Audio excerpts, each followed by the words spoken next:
നാട്ടുകാർക്ക് കാണിച്ചു കൊടുക്കും. അഴിമതിയില്ലാത്ത ഭരണം ഞങ്ങൾ സമ്മാനിക്കും. സ്വജനപക്ഷപാതമില്ലാത്ത ഈ നാടിന്റെ പാരമ്പര്യം ഉയർത്തപ്പെടിക്കുന്ന ഭരണം കോഴിക്കോട്ടെ കോൺഗ്രസും UDF-ഉം ഈ ജനങ്ങൾക്ക് ഞങ്ങൾ വീര്യപൂർവ്വം വാഗ്ദാനം ചെയ്യുന്നു. പിന്നെ നമ്മൾ വന്നപ്പോ കുറെ പോലീസുകാരൊക്കെ തടയാൻ വന്നിട്ടുണ്ട്. ഞാൻ പോലീസോട് പറയാ, നിങ്ങൾക്ക് ഇതിനുള്ള സമരമല്ല, ഞങ്ങളോട് ചൊറിയാൻ വരണ്ട. ചൊറിയാൻ വന്നാൽ തിരിച്ച് പ്രവർത്തകർ ചൊറിഞ്ഞാൽ ഞങ്ങൾ ഉത്തരവാദിക്കുക. ഈ സമരം ലൈവിൽ കണ്ട് KPCC പ്രസിഡന്റ് ഞങ്ങൾ വിളിച്ചു. ഞങ്ങളോട് പറഞ്ഞു സമാധാനപരമായിരിക്കണം. അതെന്തുകൊണ്ടറിയാം?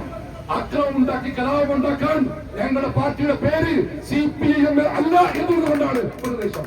ഇന്ന് മൈലുകൾ താണ്ടി ഈ പരിപാടിയിൽ പങ്കെടുക്കാൻ വേണ്ടി മാത്രമാണ് ശ്രീ രമേശ് എന്നത്. കോഴിക്കോട്ടെ കോൺഗ്രസ് ഒരു ടീമാണ്, ഒരു സംഘമാണ്, ഒറ്റക്കെട്ടാണ്, ഒരു ദിശയിലേക്ക് യാത്ര ചെയ്യുന്നു. ഇവിടെ ഇരിക്കുന്ന മുഴുവൻ നേതാക്കളും, ഇവിടെ നേരത്തെ പ്രസംഗിച്ചു പോയ MP, ഇന്നിവിടെ എത്താത്ത വ്യക്തിപരമായ തിരക്ക് കൊണ്ട് എത്താത്ത അബൂക്കർ ഉൾപ്പെടെയുള്ള എല്ലാ നേതാക്കളും എത്തുന്നുണ്ട്. ബഹുമാന്യപ്പെട്ട രാഷ്ട്രീയ N. സുബ്രഹ്മണ്യനുണ്ട്,